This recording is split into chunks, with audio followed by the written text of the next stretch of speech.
Hello, hello. Welcome back to That GD Show, everyone. Hey, Genevieve. Hey, Dave. How you doing? Hey, Aron Ra.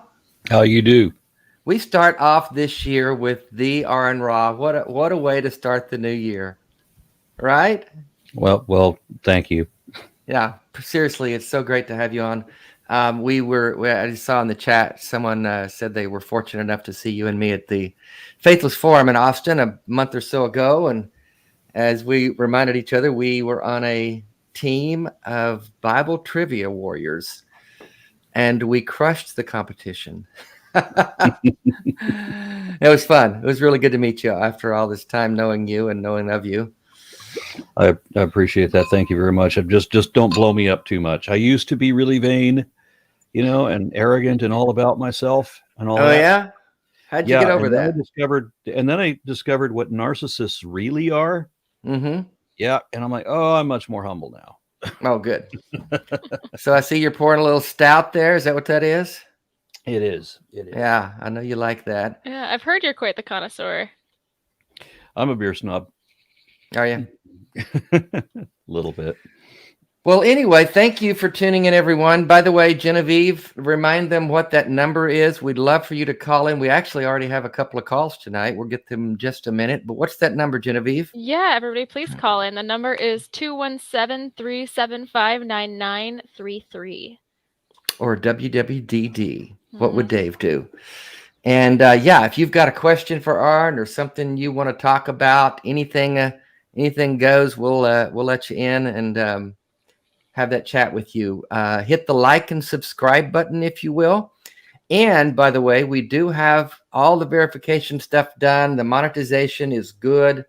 We are good to go. If you want to send a super chat, we'd love that. Appreciate your support. And if you send the super chat with a donation, we will read your comment on the air. And like I said, if you want to ask Aron something or me and Genevieve, whatever.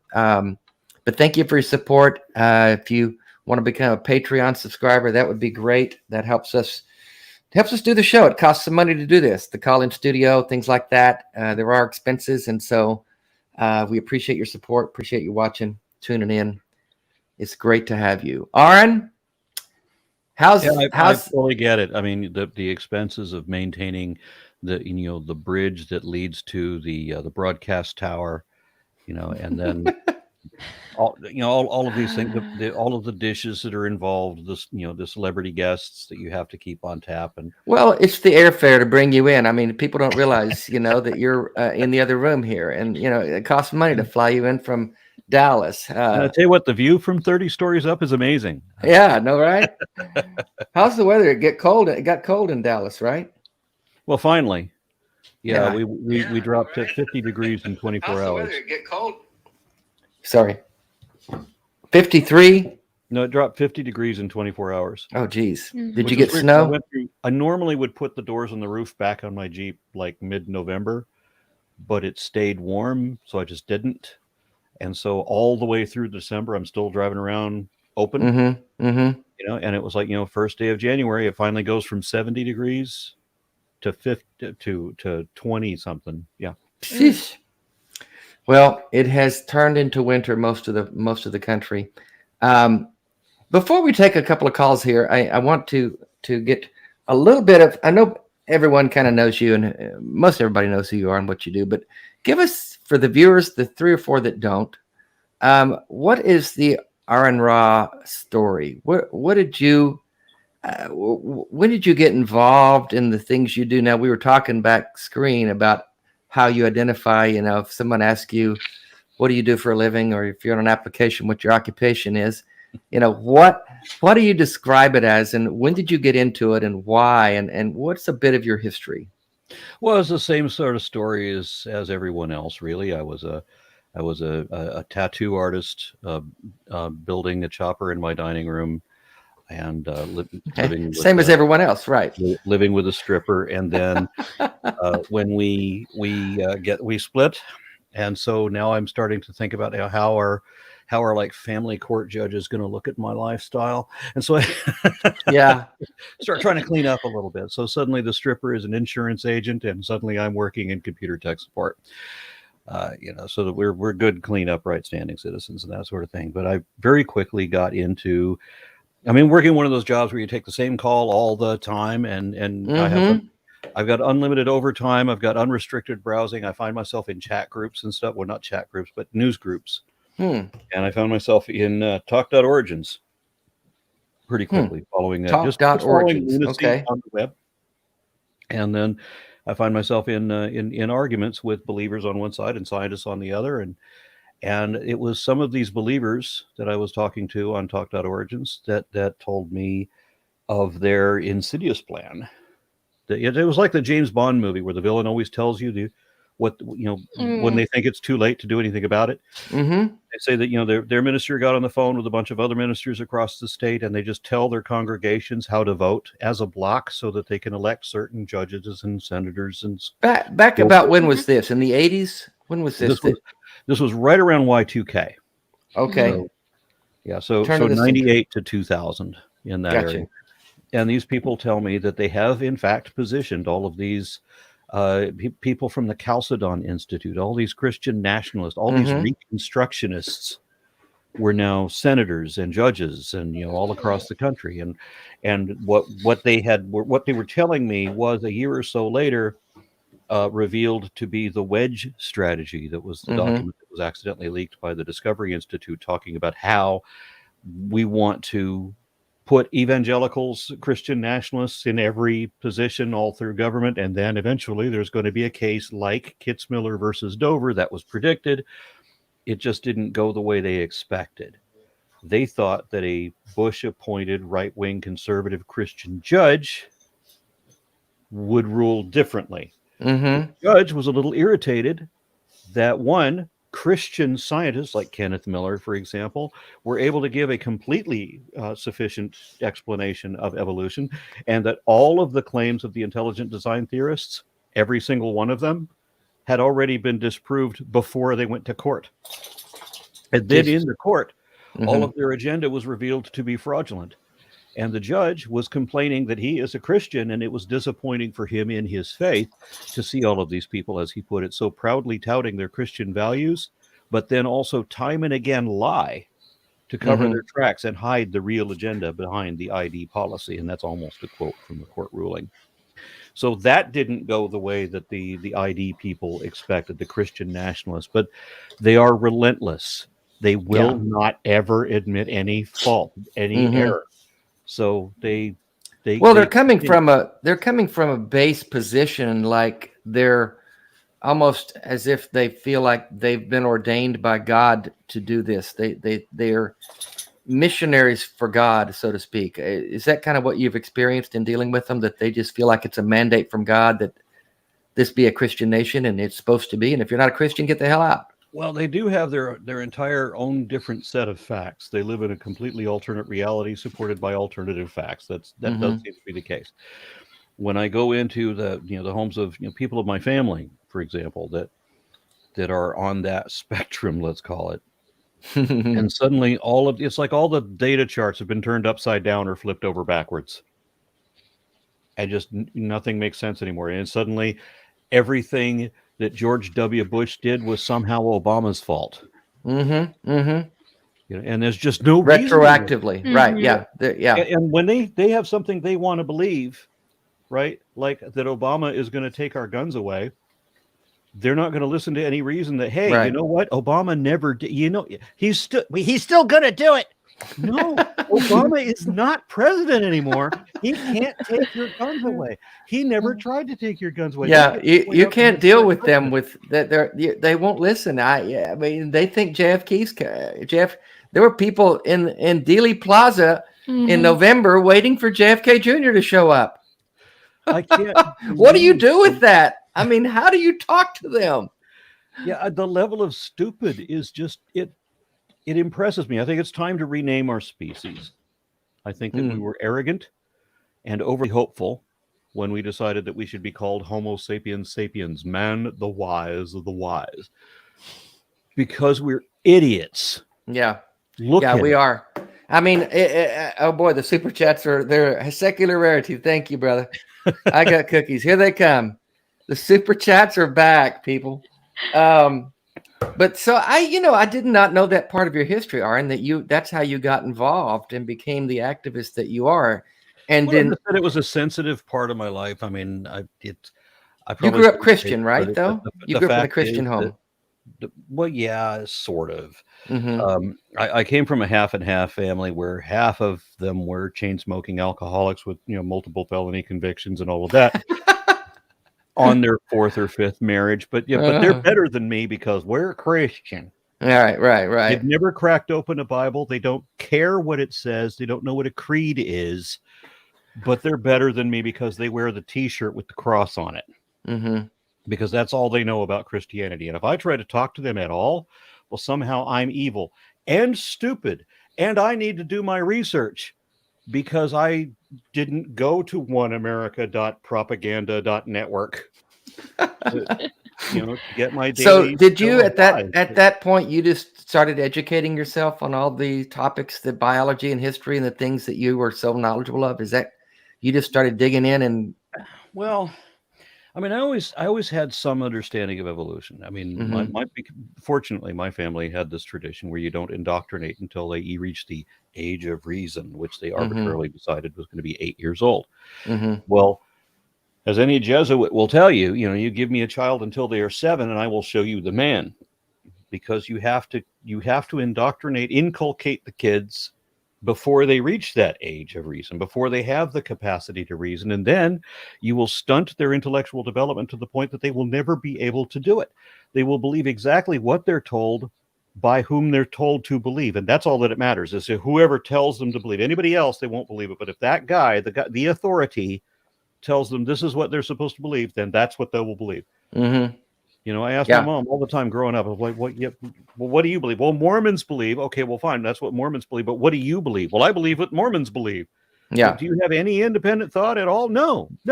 Religion does not. Oh, you've already got a question about your spices that you like. Religion does not encourage critical thinking or independent thinking. It's all group think and group talk, and it's the point just of it frustrating, is obvious, isn't it? I mean, we want to get 10% of your income, all of it, right, and we also want to manipulate how you vote, and we also want you to be. We also want you to do all of our bidding for us. Oh, and be happy with the lot that we've given you. So you're living in abject poverty, and your life sucks. You'll have a better life once you've worked yourself to death. Then we have this posthumous promise that you will never have to pay. We'll just make the promise to you that life will be good after life is over. Somehow. Right. Exactly. And then it's all about the life to come. For the people who are not stupid enough to buy into that, if you're not, well, not stupid, maybe just vacuous. But for those people, then we have this other thing. We also have the stick to go with the carrot. We have the threat of a fate worse than death. Oh, you like to ask questions? And the people who want to talk about heaven, they start thinking about heaven, and you won't think about heaven for 2 or 3 minutes before you realize, hey, that wouldn't be a good idea. I don't think I want to be sitting on a cloud with my lips wrapped around God's colon for all of eternity. I don't think I want to be trapped in a house with little Anthony Fremont, where I have to always tell him that every horrible thing he did was it. That's a good thing you did, Anthony. That's a real good thing, because he can read your mind, and there's no escape, and there's no way to ever just let it end. Oh, eternal life sounds horrible. I can't believe I used to think that was a good thing. I just don't know where my head was at.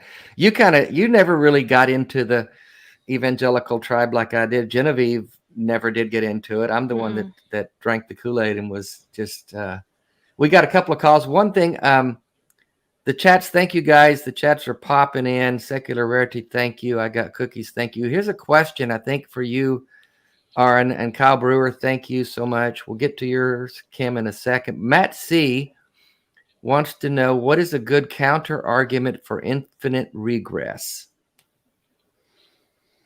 Well, I don't know that there is one. I mean, when you want to give an answer, it's fine if you want. The people don't understand the way hypotheses work, the way science works. You know that you say, well, maybe it's this. Well, define infinite regress. Just define that. Okay, in layman's terms, the argument that the old belief, the Hindu belief, that you have the world is a disc that's on the back of 4 elephants, and the elephants are standing on top of it. You know, people will ask, well, what is the disc of the world sitting on? Well, it's sitting on the back of 4 elephants. Okay, well, what are the elephants on? Well, the elephants are standing on a turtle. Okay, well, what is the turtle on? Well, at some point you got to get repetitive. Well, the turtle's on top of another turtle. Mm-hmm. So what's that turtle standing on? And then, it's turtles all the way down. Gotcha. That's that's the argument. So yeah, and how do you? I mean, what is a response to that? Well, okay, for like usually this comes up not with the position of the Earth, but where everything came from, life, university, everything, and people want to believe that there was a beginning, that there was once upon a time there was absolutely nothing except for God, who somehow doesn't count, and that God did absolutely nothing for everything. Has to be created except God, right? Yeah, but again, God sat around twiddling his thumbs for 11 jillion years before he suddenly got the idea to poop everything out all at once, and for whatever reason it took him 4 days to carve this one dust speck in space. But he was able to sneeze out 11 jillion galaxies all at once on the same day. I don't get how all that works. But anyway, people want to imagine that there was a moment of nothing and then there was everything. And scientists don't hold that position. I've talked to a number of cosmologists. People trained in cosmology don't believe there was ever a nothing to have come from. Right. I mean, it's like, every Christian wants to tell me that I believe everything came from nothing, except that I don't know any atheist alive who believes that. You know, right. No. Don't believe that.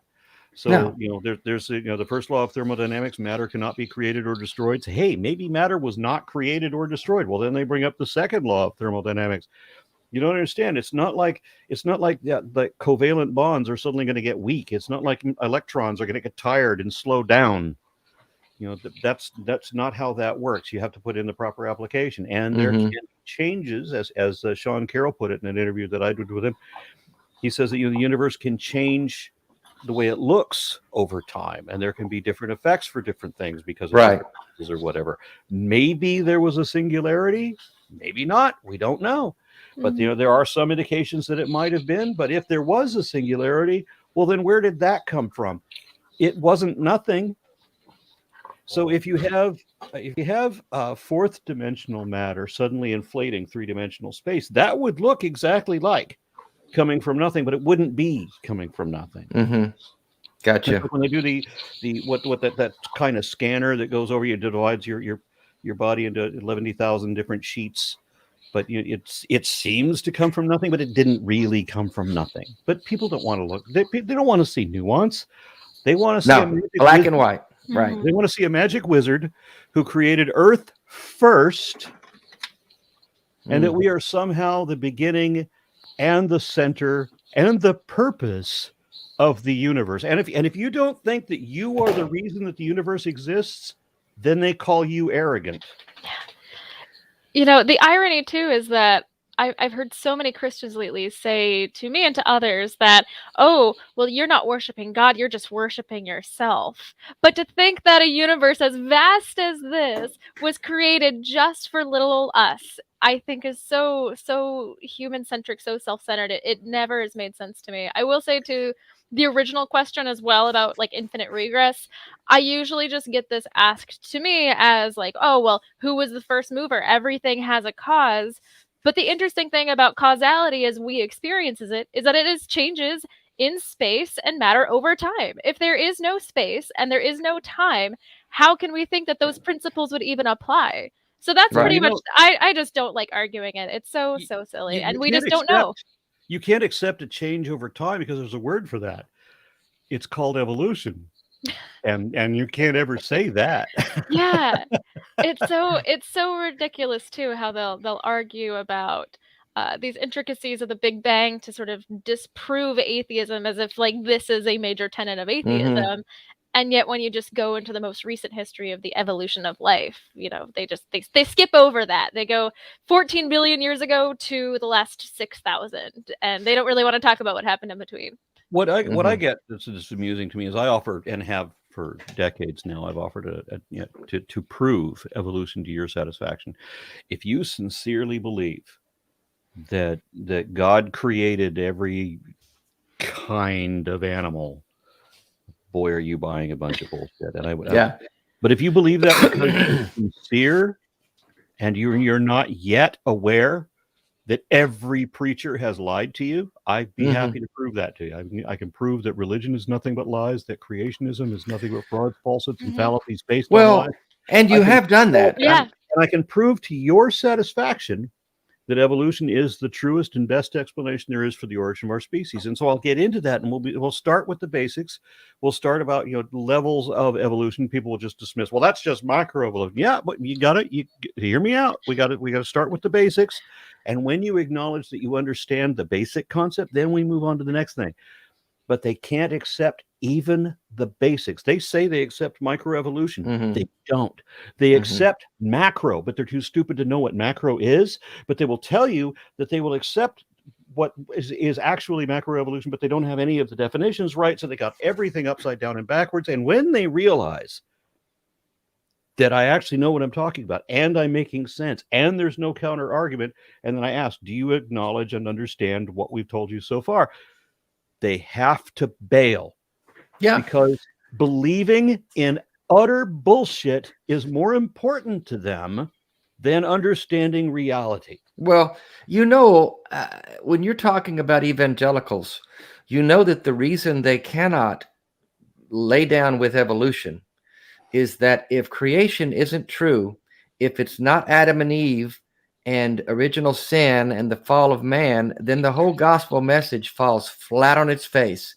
Because if we're not born into sin, we don't need a savior. And so they have to defend that element of the story against all truth. And so really, you can't get through to them if they are so set on that concept of salvation, because it's the very core of their faith. And I know because I lived in it for 37 years. And evolution flies in the face of that. I get a lot of criticism from Christians who say that I don't acknowledge that there are reasonable Christians who accept evolution, who accept science and everything. And I make that distinction all the time. The very first foundational falsehood of creationism is the false dichotomy that you either must be a fundamentalist, biblical literalist, or you have to be an atheist materialist. Right. And I have to point out, well, there's old earth creationists and there's theistic evolutionists. There's plenty of different variants there. And most of Christians, the majority of Christians worldwide, accept evolution as a thing. Okay, so this fundamentalism is only an American oddity. Right. But people don't understand. The people who are criticizing me for not understanding nuance don't understand the nuance that I just explained in the video that they're commenting on. Okay, well, we got to get to some calls. I do see all the super chats. They've been flowing in. I appreciate everyone. We'll get to each one.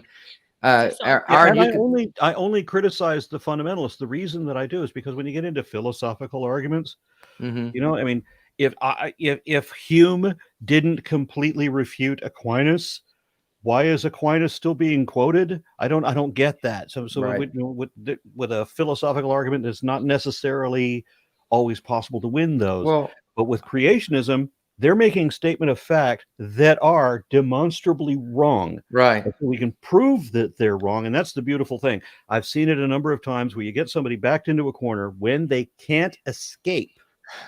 And when they know other people are watching, when you hit them with the question, do you understand and accept this?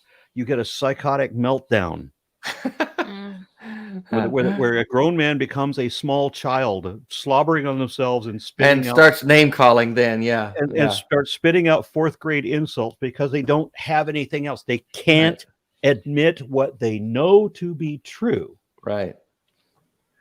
Well, let's take a call. You guys ready? Yes, let's do it. We got Greg in Missouri. He, him. Have the hosts experienced friends or family losing faith at the end of their life? Hello, Greg. Are you on? I'm on. Hi. Hey, Greg. You're on with today.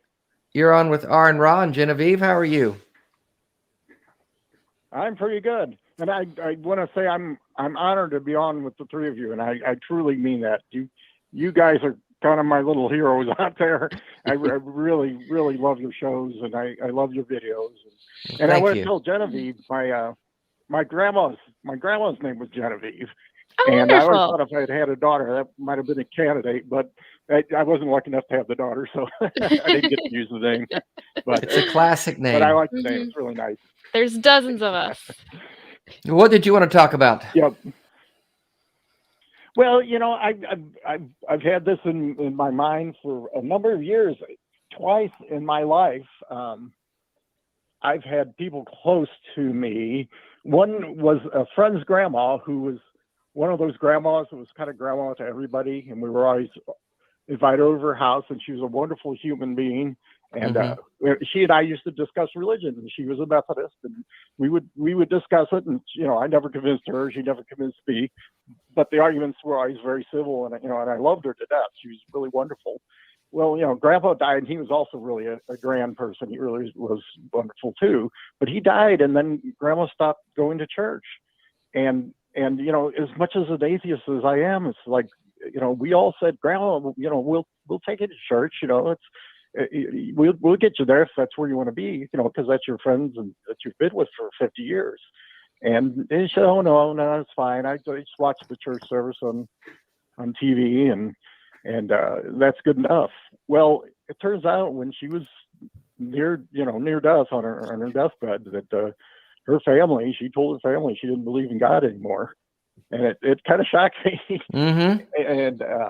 And then the second instance was my dad. And now we were Catholics, and I was but it was cultural Catholic, and I don't think my dad really believed much of that. But he was still a Catholic. But at the end of his life, also he decided that there was no God. He came to that conclusion. And the only thing I can think of in both cases is you just get to that end of the journey, and maybe those were the people.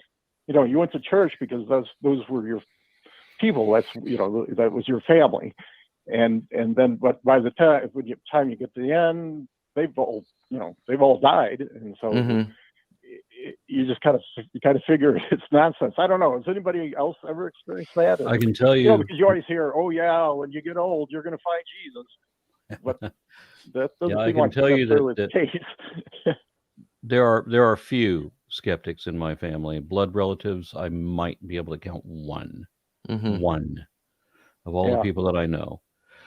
My father was never skeptical. Much as I admired him, he was gullible. He thought Doug Henning's magic act in Las Vegas was real magic. For example. But I remember without having any conversations with him about this, not directly. I mean, he died. His birthday is tomorrow, by the way. He died. I was at his deathbed, as were everybody that worked for him, all of his ex-wives, his kids, and all like this weird stuff. This is the best way that anybody ever gets to die. Yeah. And my mother asked my dad if he wanted her to bring over the Mormon missionaries to pray with him. And I remember his eyes darting to mine, and he says, no, I think it's too late for that. Now, I don't know what he meant by that. I don't want to put words in the mouth of a dying man. But I know what it meant to me. Yeah. And I thought, my dad has been extremely brave. My dad has faced, he's very brave, man. He's faced down all kinds of danger. And the way that he faced death in that moment in my eyes. And maybe I'm not understanding this right, but it made an impression on me. How old were you? This wasn't that long ago. This was right as my channel was starting. Really? But he knew you to be an atheist. Yes. Okay. He did, just barely. So, I mean, as I said, when he and I have never had a chance to have this talk. And we were at utter odds on all things. I mean, he would not discuss ancient history. He didn't discuss world history. He didn't discuss politics. He didn't. If it was outside of the personal experience of Grandpa, then it was something we wouldn't talk about. So he would talk about hunting, fishing, and football, and that's it. And there's no other discussion. Boy, you sounded so Texas then, buddy. Well, yeah, Greg, I think it is rare for people at the end of their life to lose faith. Usually at that point, if you've been in it that long, you're kind of hanging on till the end just in case. My family is thinking that I'm going to come back to faith at the end of my life. They're all quite distraught that I let go of my. I mean, you could put me in that category of losing faith at the end of their life, because I lost faith about 10 years ago, and I'm coming up on the end of it here in the next few years. But it didn't have anything to do with like deathbed loss of faith. But I think maybe to Aron's point, it was like, it sounded like his dad. I'm not going to put words there either, Aron, but it sounded like he'd already let that shit go and had never talked to anyone about it. And, don't bring that Mormon guy in here now. I think we're past, I think that ship has sailed. Well, and in my two cases, I think it's very similar. I think that's very similar. They kind of worked this through at the end of their life. And then when it got there, it's like, well, I don't need this anymore. Yeah.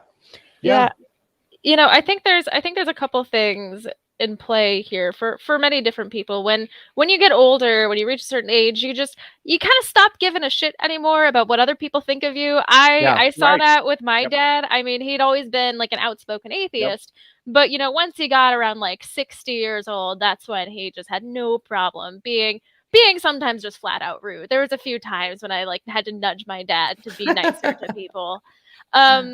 And I think that, you think about how many people, we can get statistics on how many people go to church, but that doesn't mean that's how many people go to church and believe what they're going for. There's so much of a cultural expectation for people that it's just what you do, or you have kids and you're like, oh, I got to raise them in the church because that's where they learn their morals, and people just don't really think about it. So I think in some cases there can be people who just were never really committed, but after a certain point, they're like, why do I got to keep up the charades? I've only got a couple years left. Let's just do this. And then I think there's also, like in the situation that you had sort of mentioned with your grandmother, Christianity focuses so much on the suffering that you'll experience here, with this promise of a reward that, will come after you die. They don't really have to pay up on that. And a lot of people find strength in that when things get difficult, but then a lot of people, when things get really horrible, when you lose your life partner, eventually you just sort of come to the conclusion that, okay, if this God that I've dedicated my life to exists, like, he's an asshole. And so people can sort of leave the faith from that too. And if you're at the end of your life, getting old sucks. I hear. Sorry, guys. Who are you calling old? Is she calling us old? What do you mean us? I didn't want to just call out Dave. She said guys. She said guys. I don't know. And I don't know how old you I'm are, not Greg. 16 yet. I've got 10 minutes left. I've got a few minutes till I'm 29, but no, I think can remember 29. That was I can't. Yesterday. That was so many decades ago. So Greg, a question for you, Greg. Aron is famous for his love of all things hot, spicy. Kim Possible in the chat says, Aron, what's the spiciest thing you've ever eaten? Greg, are you a spicy food eater too? I can be. I'm probably not like Aron, but I do like spicy food from time to time. Yeah, Aron had a hot sauce eating contest at the Faithless Forum, if I recall. Oh gosh. But what's the spiciest thing you ever eaten, Aron? Okay, well, the Eric Murphy gave me a bottle of it was partially pure capsaicin. Now, why would you do partially pure? You know, why even advertise that you've got Carolina Reaper and Scorpion Pepper in it if you've also got pure capsaicin and that's one of the ingredients? Because that's just cheating. I don't even know what that is. It's the active ingredient, what makes it hot. Yeah. Oh, So if you've got pure, then it's not even on the charts anymore. Mhm. Okay, so that's potentially lethal. did it hurt you? I mean, did you drink it? Well, Because when he gave it to me, we were at the hotel for the event for the Faithless Forum. right. He gave it to me as the restaurant had closed. Oh God. So now I can't even order a pizza to try this thing with, right? So, but I'm curious as anything because, you know, like science. So I thought I would just take a little sip. Don't do that. So that was Yeah. that was hot even for Aron Yeah. Ra. Wow. Okay. Well, Eric got you. Pure capsaicin without anything to mix it, without anything to. It's supposed to be a flavor enhancer, but if you just take it straight with no food as a sip, that's crazy. Yeah.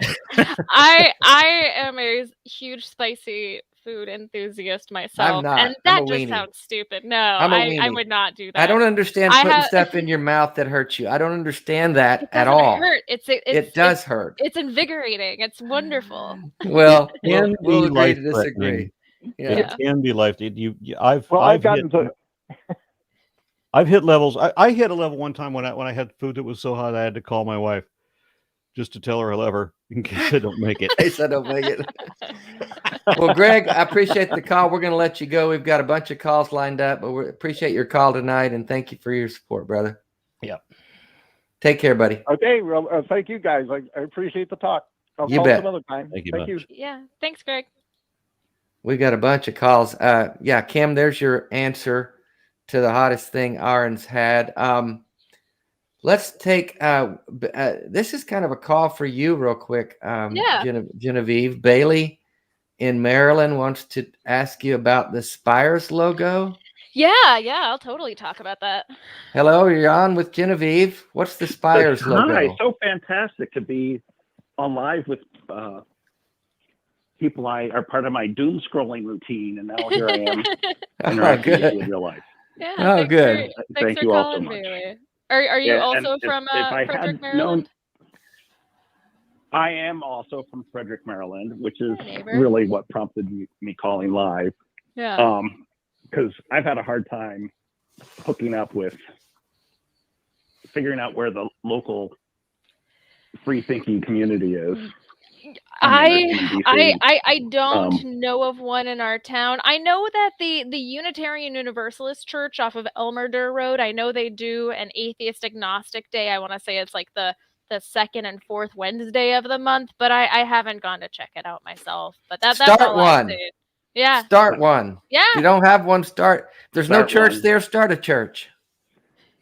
We don't necessarily need now to that I start know a church. that Frederick has its own YouTuber, TikTok star, I want to volunteer, first in line to volunteer with helping get happen. But yeah, let's where do I it. and I am looking for my second act. My retirement's about 4.5 years from now, so I'm trying to think what I want to do. Where I live with that. in Dallas Fort Worth area, yeah, exactly. And I did want to ask Genevieve about the lovely little logo that our town has, but I'll say that I'll call in some other time when you don't have a guest, because I want to tie into what Greg asked and what Aron Ra brought up. So I feel like Francis Collins is more of a concern for me, for my tribe, than the evangelist. Sorry, Dave. I can't. That's something I've wanted to hear more about for years, but especially the last 2 years. And I'd like your thoughts on letting people be so casual with being their Christianity, their nonsensical, unprovable beliefs, unchallenged beliefs, I think even though we got the Supreme Court justice now, but Amy Coney, I think those folks are more of a danger to America and the separation of church and state than the evangelicals. Well, I have to tell you that Francis Collins is one of our allies, and it's not like he really is. I mean, we have so many fundamentalists and QAnon conspiracy theorists and people who actually believe that the Matrix is real, and people who think that there's a satanic Jewish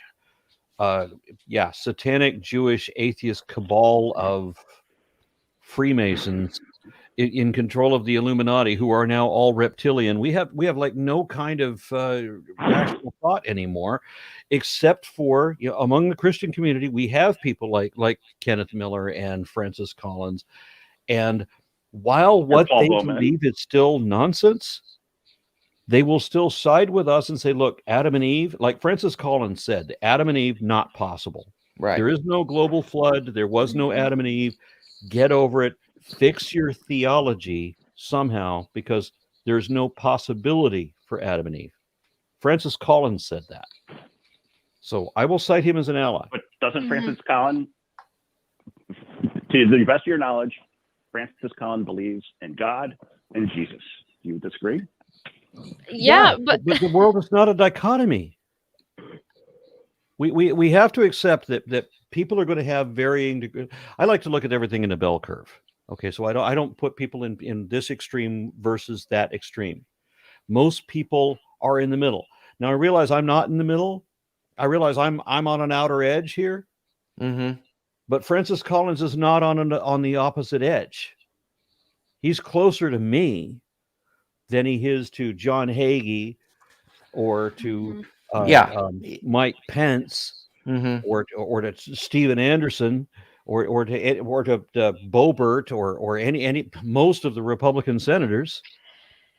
They're all out in Looneyville, and we have very few people. And remember, he works for our government. He's the director of the NIH or NIH. So okay, just retired, right? Yeah, so we need people who have some kind of modicum for moderate. It's not going to be one or the other. You're going to have people that are in the interim, and we need those. We have to allow for the gray, and it's not all black and white. I hear what you're saying, though, Bailey, in that progressive Christianity can be problematic in that they continue to believe things that aren't true, i.e., that there's a God in the sky, or that Jesus is somehow alive and relevant and not just an historical figure who got crucified.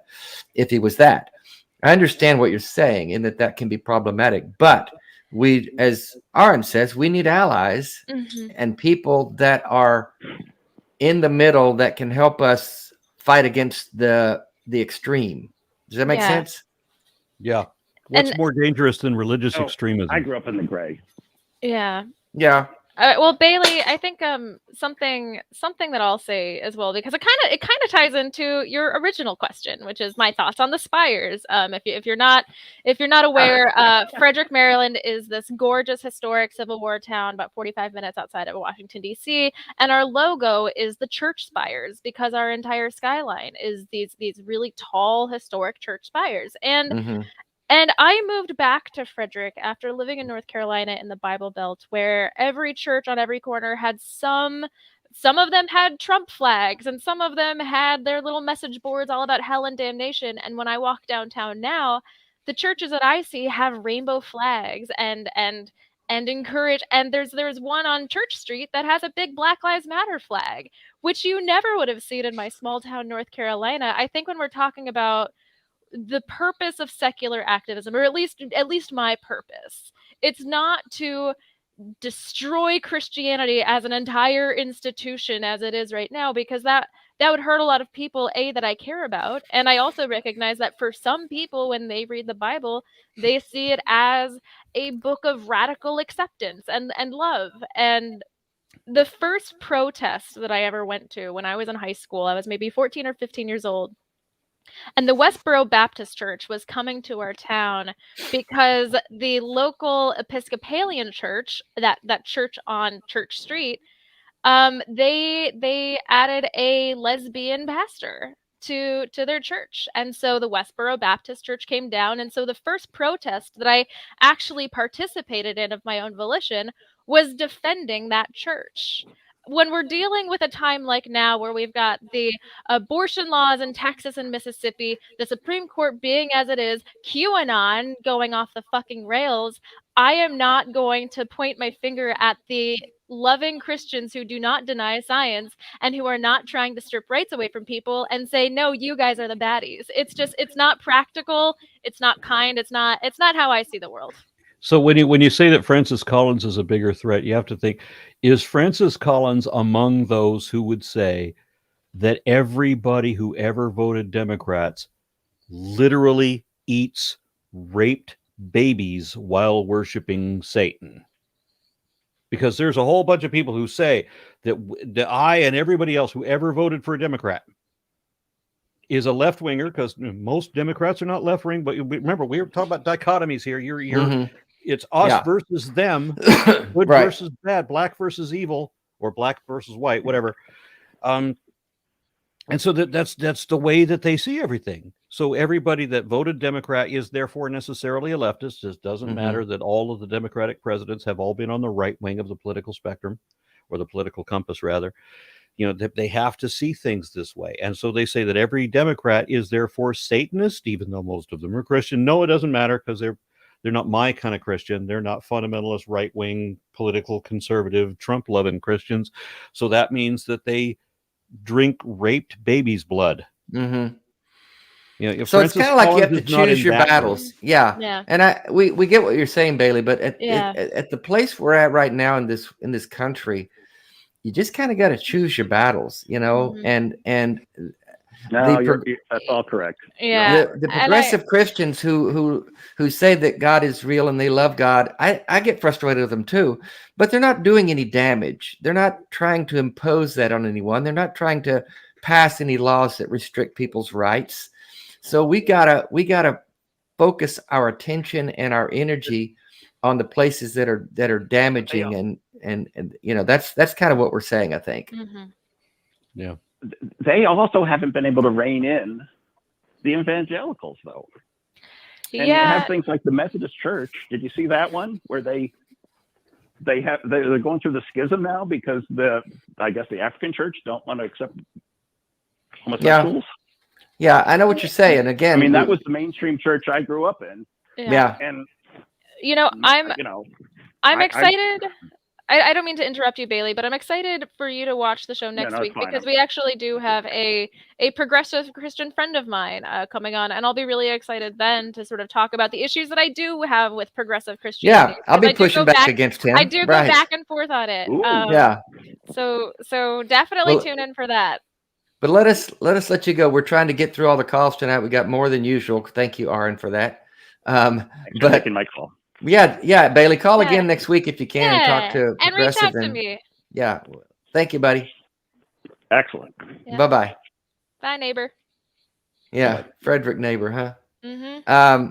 Bob Vanderwest, I appreciate your super chat, $20. Kim Possible, 666. I love that number. Derek Cruz. Funny? Yeah. $5. Thank you, brother. Corey Springer, $5 super sticker. Thank you. Anton in Mexico, 150 pesos, Anton. I guess. Hey. He's one of my supporters too. Yeah, he said that. Yeah, he said I got him activating and supporting you. I don't know how I did that. Dante Verona, thank you. $100 super chat from Addison, Texas. That's near you, right? It is. Yeah. Yep. Right around one the corner of the many from you. suburbs in the DFW metroplex. Thank you, Dante. That's very generous and very, very sweet. Thank you. Asexual Atheist, you all do work I respect. $4.99 super chat. Trying to get through these. We got more calls to take. Woo! It's busy tonight. We got several calls for you, Aron. You pick. You want to talk about Aquatic Ape Theory, the myth of meritocracy, and free will, or let's start with Aquatic Ape. Okay. Cairo, my man in Tennessee, he, him. How you doing, Cairo? Man, very well. Happy New Year. Yeah, you too. Thanks for waiting. I know you've been on hold for a little bit. Aquatic Ape Theory. What's Oh no. Okay, you wanted to ask Aron about that? I do. So growing up, my parents just weren't fans of education, and I was taught that evolution was evil and that scientists were a cabal of devil worshippers and all this stuff. And once I left Christianity and was kind of freed from those shackles in my mind, and I got to examine evolution, and it became like a whole new world that I fell into and really fell in love with, because it's, you know, profound and amazing, and it really explains everything in existence beyond just our human form, but also like our culture and the way we engage with each other. And your videos have been a big part of that, and I've had the pleasure of sharing those with other people. One of the theories I've came across is Aquatic Ape Theory, and I know that it's somewhat divisive, and there's a small group of people who are very pro it, and then there seems to be a lot of pushback against it, and I was really curious about your thought about it.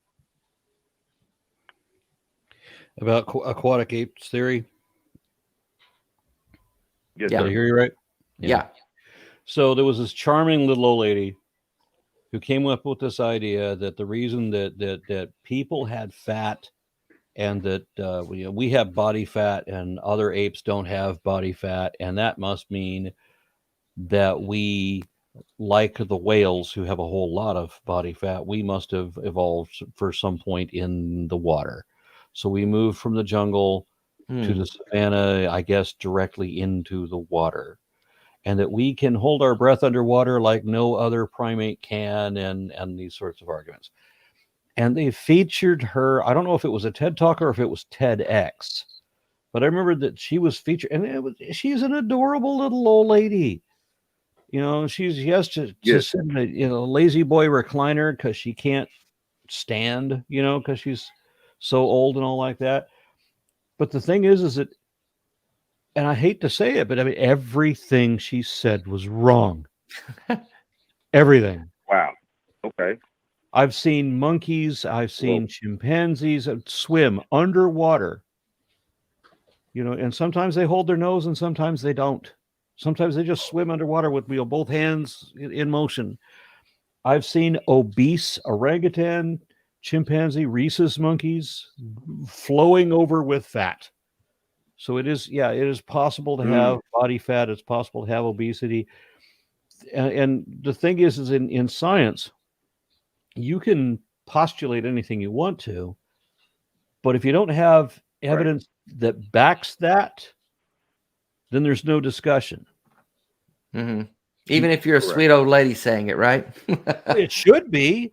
Even if you're a sweet old lady and everybody loves you, oh, isn't she adorable? But you don't have a fact. When she says, well, apes can't hold their breath underwater. Yes, they can. Well, apes don't have body fat like we do. Yes, they do. Sorry, you're done. Go home, Grandma. You're drunk.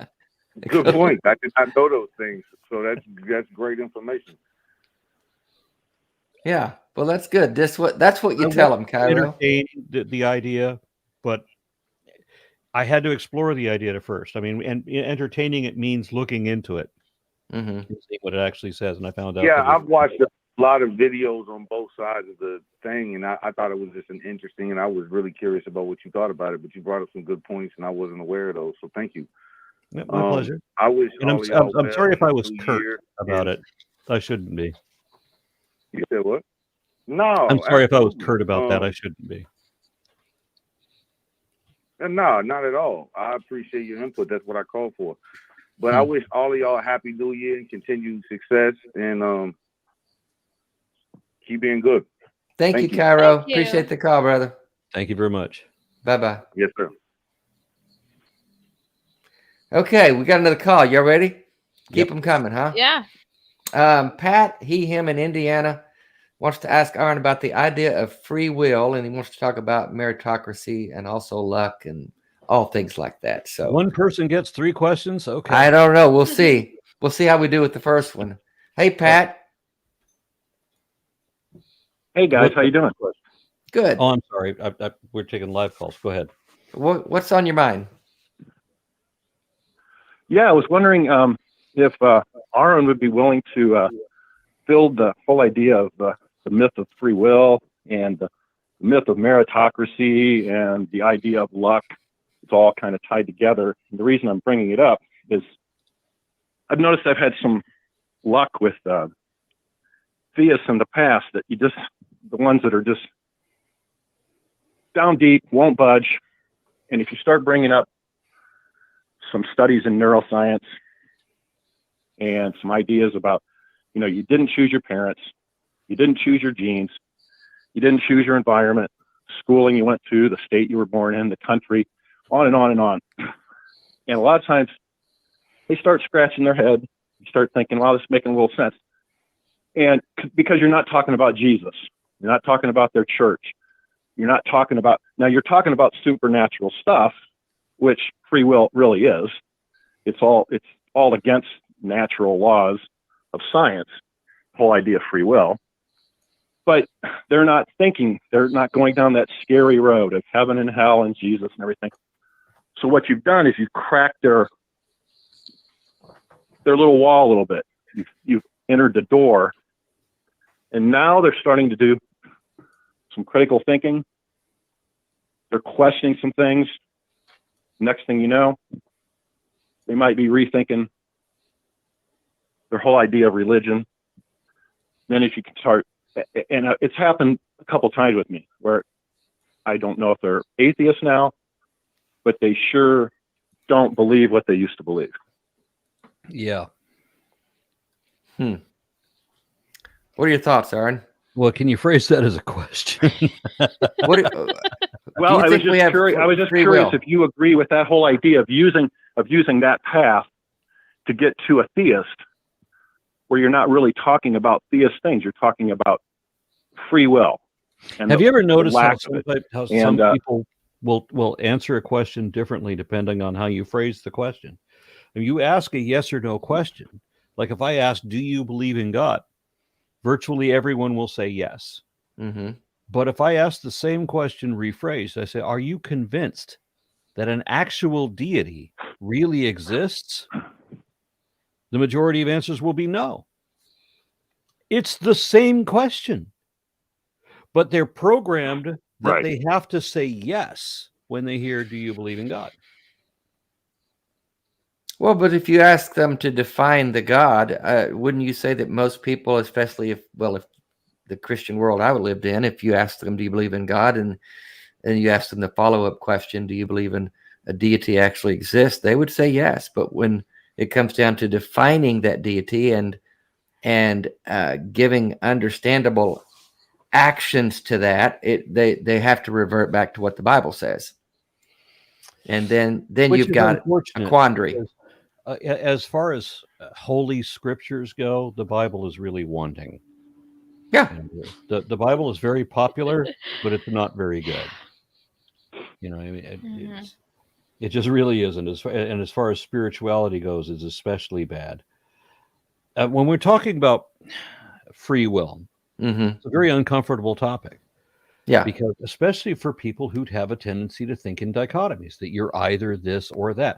I have spoken with many people who say, do you like X? Well, I don't really like X.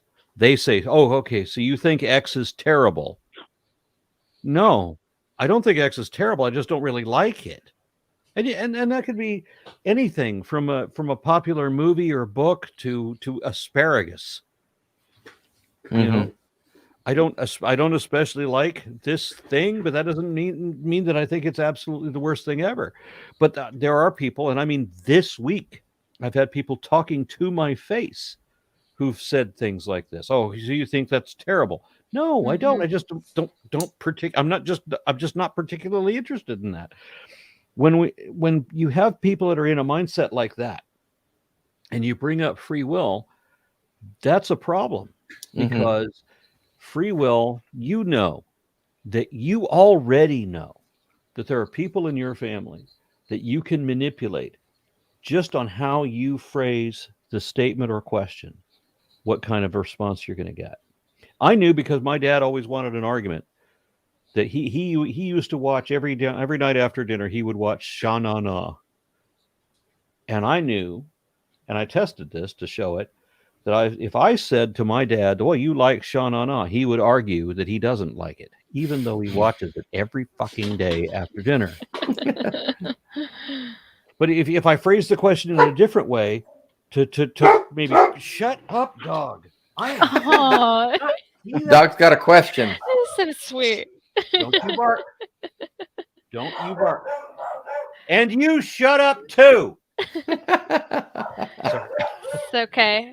Now you got him To me going. all the time. Hey, we don't mind on this show. We don't care. Let them bark. They don't understand that they think they have to go to DEFCON 5 every time the mailman shows up. Mm-hmm. Well, yeah. Anyway, where was I?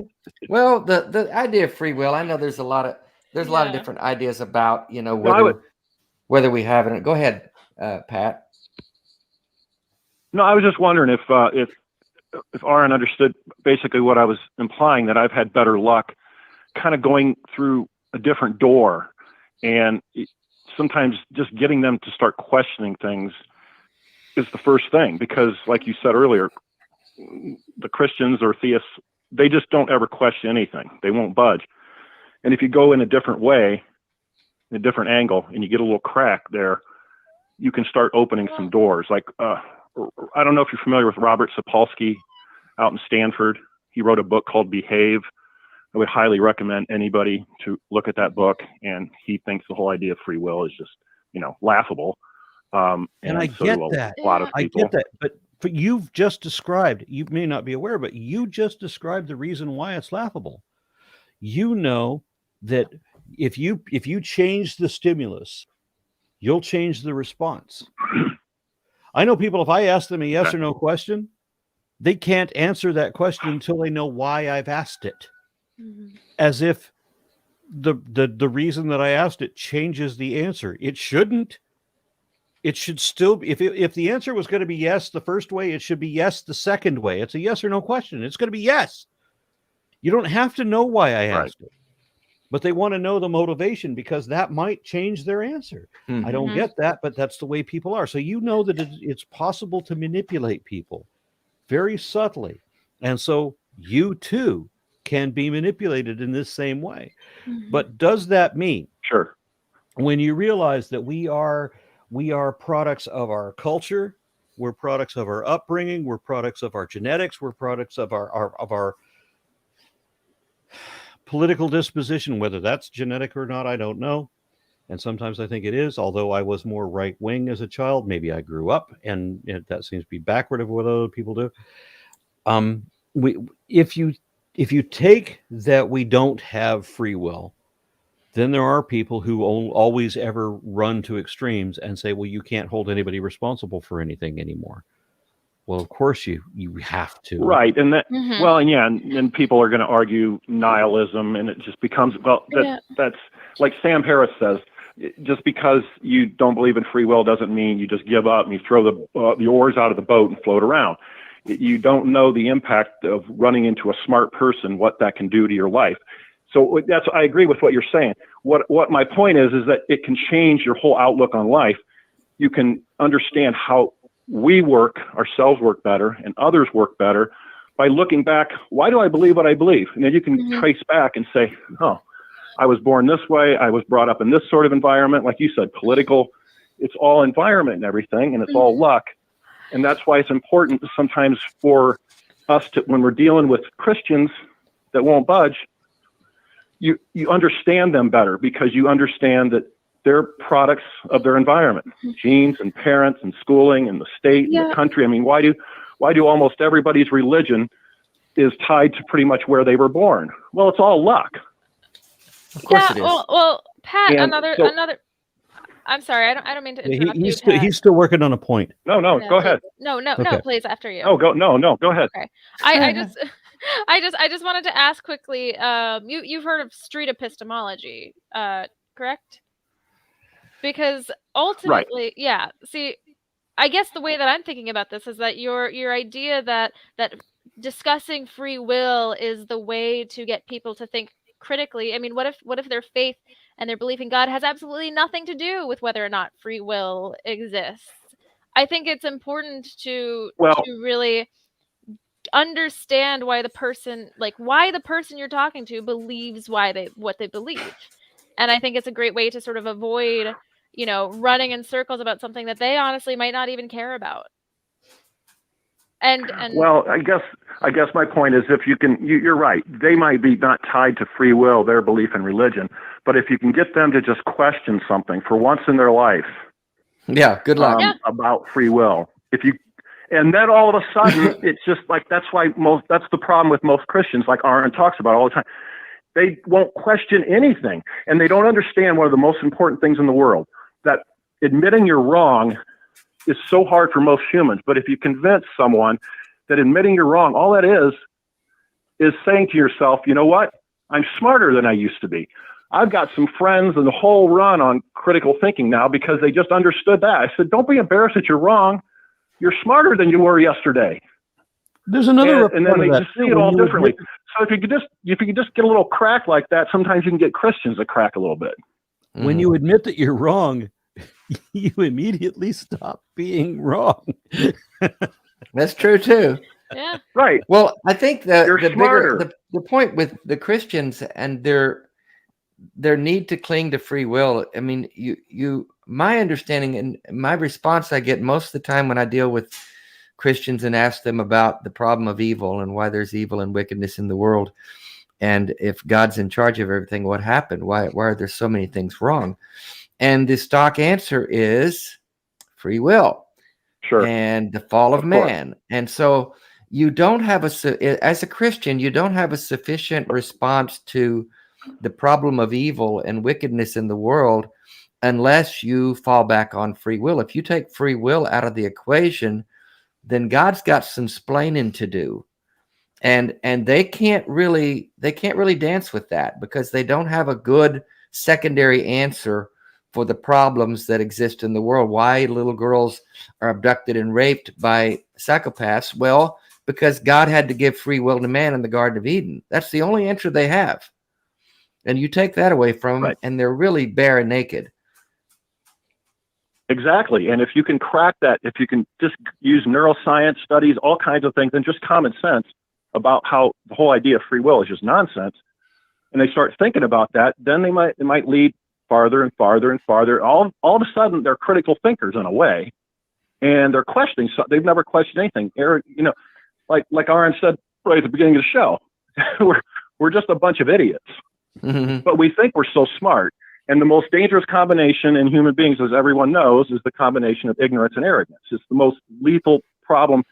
Daniel Kahneman, from the book Thinking Fast and Slow, he said if he could wave a magic wand and make one thing in the whole universe go away, what would it be? He said overconfidence.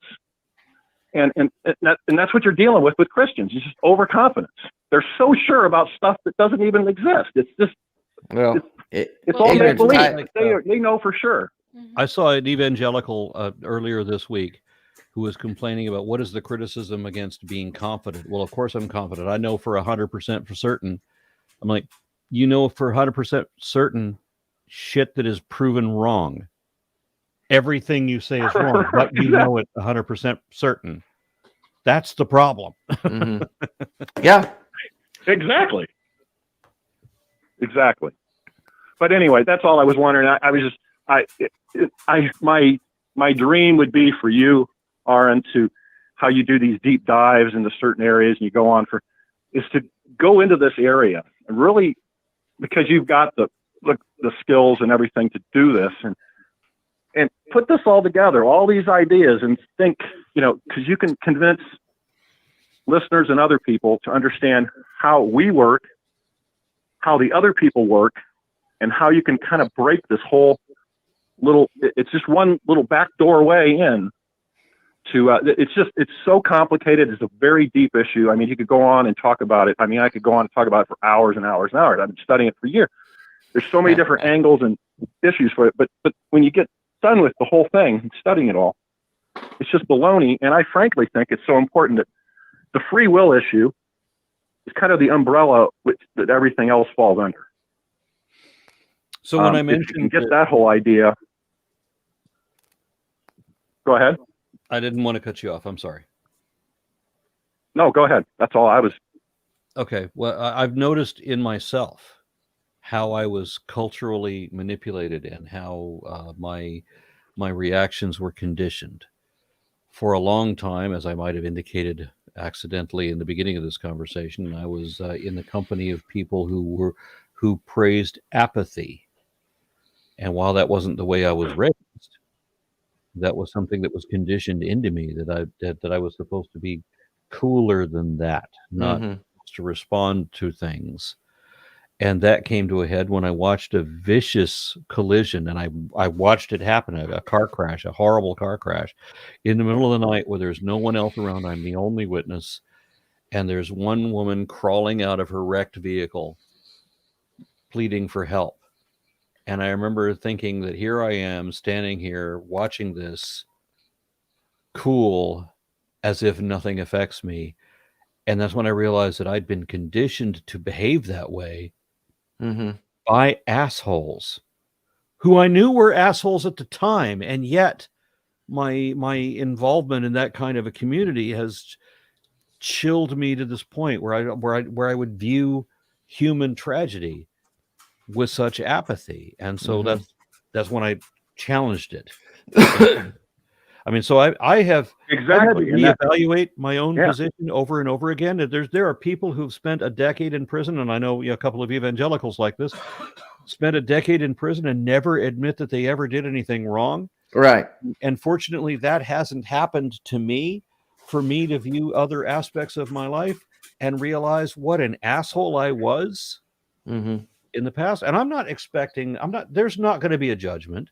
There's no hell. There's no God. I'm as convinced of that as anyone possibly could be, but that doesn't change the fact that I want to reevaluate the way that I was raised, the idiotic things that I said and I believed, and the rude way that I treated other people. And most of this was culturally ingrained. And sure. Exactly. And that's all determinism. That's not free will. It was all just bad luck that you had to be around those people. And if you were born somewhere else, you wouldn't have run into those people. Real quick, Aron, when you brought up the whole idea of prison, that's a whole nother issue with this whole free will. And like you said, no one's held responsible. If you go up into the Nordic countries where they're less religious and they understand determinism more and they kind of deny free will, when you look into their prison systems, they don't just say, oh, you killed someone or you robbed someone and you can just, go back home after you say, apologize or something.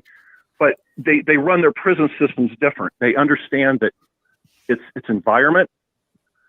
Maybe they had different experiences and they need to go into the prison and learn and understand how they can change it. So they run their prisons completely different. I mean, they have murderers in some of their prisons in their kitchen holding steak knives and all these other things because it's just a different environment up there. They handle it different. They understand that we're just products of our environment. We're no different than trees and plants that if you don't have good soil, good water, good nutrients, good sun, and we're just, like you say, we're primates. We're products of the environment too. And so it really is, the whole free will issue, it really is a real world application. It's not just for academics. It affects how they run their world up there in the Nordic states. And you bring up a really, really good point that when we punish people in prison, we create a new culture. We've got the culture of the worst, and we put them all together so that now the value system is all completely distorted. And we put them in there for long enough that shit sticks. And then we let them out, where in a social environment that works in prison does not work in the real world. So, I mean, there's everything about the way the American prison system works and the American education system, and a lot of other systems are defective. We need to do a whole show on that, Genevieve. Oh my gosh, I know. That could be a whole show. Well, hey, Pat, we're going to let you go because we got one other thing to get to, and we have a sharp cutoff at 8:30 Eastern. Yeah. So thanks for the call. It was an invigorating conversation. Yeah, I appreciate all your time. You three are great, and thanks for the time. You bet. Thank you. Thanks for Bye-bye. calling. That was brilliant points. Bye-bye. Yeah. That's a big conversation. Courageous, thank you for your super sticker. All people are different people. A quote from Ted Lasso, none other. I did want to get to this super chat from Jeff. Yeah, there it is. You see it there. I grew up not believing evolution. Don't disbelieve it. Just wasn't very familiar. Where could one start to have a more realistic worldview? I guess by watching your videos, right, Aron? Yeah. I was gonna say right off the bat. Seriously, I'm Aron just Ra's, yeah, your just channel do a is deep incredible. dive on his channel, and you'll probably come out way better than anywhere else you could go. If to be honest, and without trying to avoid the shameless self-preservation or self-promotion, but the reason that I wrote the Systematic Classification of Life video series is because this wasn't being addressed anywhere, even in academia. And it's fucking brilliant, by the way. If you. you guys haven't seen, by the way, Aron, where can people find that? Give us. I know they'll put it in the chat, but where do people follow you? Classification of Life is a 50-part video series on my channel, ARONRA. The first episode is just kind of an intro where for a lot of first videos. The first video is not necessarily like the rest of them. So you might want to just jump into episode 2 and go on. Okay, and that's on your channel, Aron Ra, on YouTube. Yes. And follow you there, folks. But if you watch that, you will. And I realize it's 50 parts, and each episode is 7 to 20 some odd minutes long. There might even be a 30-minute one in there. But if you really want to understand evolution, the evolutionary perspective, what evolution teaches, etc., it was tailor-made to be for people who are not science majors, people who are not going to college, but want to understand what evolution is and how it works. That's what that was made for. Mm-hmm. Yeah, I agree. It's not shameless self-promotion if I say it, because I grew up learning evolution all the time. I had a whole class on human evolution when I was in elementary school. I still go back and watch that series, Aron, because the way that you describe everything is so detailed and yet so succinct and so palatable to a wide variety of audiences. So it is a great place to start. Thank you very much for that. Of course. Thank you for taking the time to make all of that, because it is 50 parts. What other things are you working on, Aron? What's next for you? What's 2022 holding for you? I wish I could do another pure educational thing where I'm not having to deal with religion all the time. But the sad thing is that we're still inundated with that, and so So right now I'm working on a series on an organization called Genesis Apologetics, why do these people always have massive amounts of funding? Why is the churches? So the churches. People will donate millions and millions of dollars. They'll donate all of their food stamps to support this kind of thing, just to be lied to because they want to have a make-believe session. But that's where they get all the funding. So we are outnumbered, we're outgunned, we're outfinanced, and this is what keeps me in work. Well, and that's why you go and protest at the Creation Museum and places like that, right? Yeah, but unfortunately, the physical protests don't seem to mean much. I mean, I did one at a church where they were promoting. They unwittingly, because they're who realizes what their leaders are telling them. They were supporting the overturn of the American democratic republic, the constitutional republic. They were promoting overturning the American experiment entirely and going with theocracy, going with a monarchy, going against everything the founding fathers stood for, because they thought the founding fathers founded this country as a Christian nation. And so there's no reasoning with them. They have a completely different body of facts. Yeah. Do you feel like at some level, at some times, you get through to some people at some of those things, like at the Creation Museum, maybe some people coming in, making them maybe think a little bit? If you get to talk to somebody for 5 minutes, maybe. Yeah. But when you're standing on the street corner holding up a sign, I don't care how brilliant that sign is. people would still drive past us and scream that they're going to pray for me or go home communists. We're not the communists. We're promoting the Constitution. Yeah. You know? Yeah. But you can't stand there and hold a picket sign and have people think, because people are dumb. It's hard. It's hard to break through. And I think the reason we do what we're doing here and everywhere else is trying to chip away in some little way at someone's way of thinking, and to get them to, well, think for one thing, think for themselves, and not just swallow what they're being spoon-fed from the pulpit or from their politicians or whoever's feeding them. It's an uphill struggle, but I think that's why we do it, is hopefully because we do hear. I mean, you've heard, Aron, from people who tell you that what you've done has helped them to turn a corner. Tell you this: it's not entirely hopeless.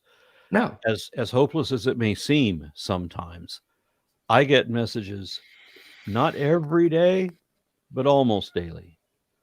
I get messages from former believers telling me, and it's not just in my email; it's in a number of different venues. But right. it's people telling me or telling their friends out on Twitter or whatever that it was something that I said or showed that got them thinking and eventually changed their minds, and they're better off for it.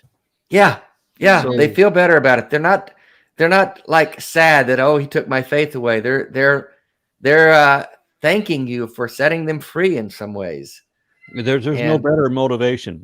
Absolutely not. I get those messages too, and it's just very gratifying.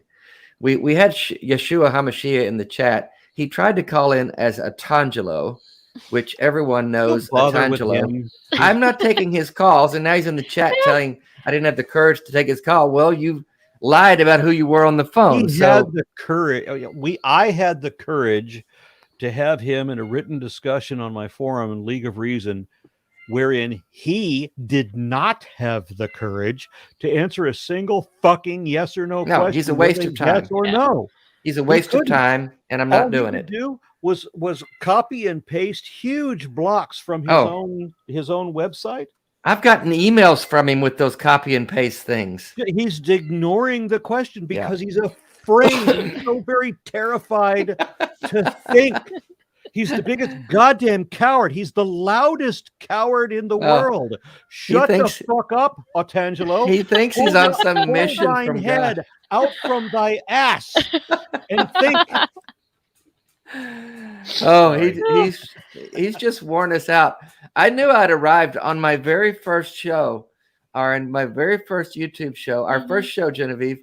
We had Otangelo call, and I thought, oh my God, I've made it. I've made it to the YouTube atheist elite strata right there out of the gate. That was day one with Anthony. There's another one that I refuse to debate because he's mentally challenged, and that would just be unfair. Yeah, and I don't want to name Nephilim Freak because that would be unfair. What? But this guy, he posts challenges all the time that I'm supposedly afraid of him. Right. Because you can't speak to him. He's incomprehensible. He doesn't understand anything. Right. So where can you go? Yeah, there's no point of contact. And we had a little experience with that. We had an evangelical podcaster on a few weeks ago, and he was you got somebody in your chat, Ciceroxy, who's calling me the biggest coward we can find. Oh, where's that? Let's see. Oh, Ciceroxy, yeah. Yeah. It's the biggest coward. We got a couple minutes. I'm afraid of. Get on the phone, Ciceroxy. I don't know if that Otangelo with a new name. I don't know. Can you pull them together a little bit? Maybe go find them out of your wife's purse and make a phone call before you call me a coward. Oh, I think the phones are off. Yeah, it's frustrating. We had this evangelical Christian on, and he was a really nice guy, but it was just cut and paste answers, like you said. Just like he was like reading from a script, and we just never felt like we could have a genuine conversation. And it's just their mind has been turned off, and there's no way to dialogue, and it's just frustrating. Yeah, and the other thing too about that week that we had Ro on, I mean, he like I said, he seems like a really, really nice guy. I spent the whole week leading up listening to basically the entirety of his podcast. But I think the issue that you find a lot of times is that when we have conversations where, it's a theist versus an atheist, people sort of put on their hats and they don't see us as just genuine people that you can get along with and talk about other things with, or it felt like they often feel the need to just put on their evangelist hat and leave the person behind. It's a micro dehumanizing. Mm-hmm. Somebody said in the chat that they named their cat Otangelo. I saw that. Oops. You know what? You really don't. Just play a game of chess with your cat. And if you find that your cat is completely incapable of even engaging in the game at all, then Otangelo is the perfect name for it. Oh. Oh. Well, I want to remind everyone you can support us by Patreon. Bevan handed me a note. We're going to be posting some behind the scenes 2020 photo album, 2021, I guess. I don't know. For Patreons only. So if you want to see behind the scenes for Dave and Bevan's world, you can become a Patreon. And we appreciate that support. It helps us do what we're doing. If you appreciate what we're doing, also, if you appreciate what Aron does, Genevieve just got a kiss from her. Otangelo. Is that Otangelo? No, that's Lucifer. She's really acting like Lucifer. That's a better name. Yeah. Support Aron's channel. Support Aron on Patreon. He does incredible work. He's helping, as you heard tonight, lots of people. He's been doing it for years. There's no better advocate out there doing this work than Aron Ra. So go support Aron if you're not already. And like and subscribe on the channel. We appreciate that. Bill Castle, super sticker. Thank you so much. Aron, you're going to be speaking at some conferences. We're going to see you at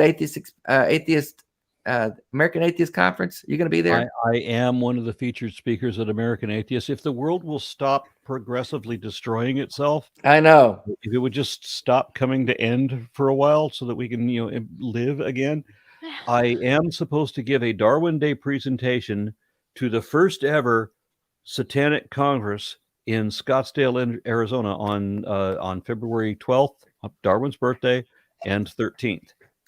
Cool. So hopefully that one will happen. Hopefully things are going to happen. I mean, I'm thinking we're planning to be at Atheist Conference in Atlanta.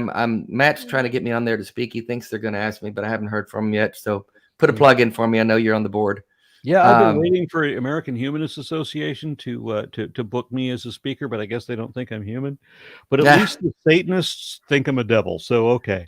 Yeah, a lot of these conferences I think are trying to figure out what they're going to do because COVID keeps playing havoc with us. But we'll see you there, I'm sure, in Atlanta and somewhere else, I'm sure.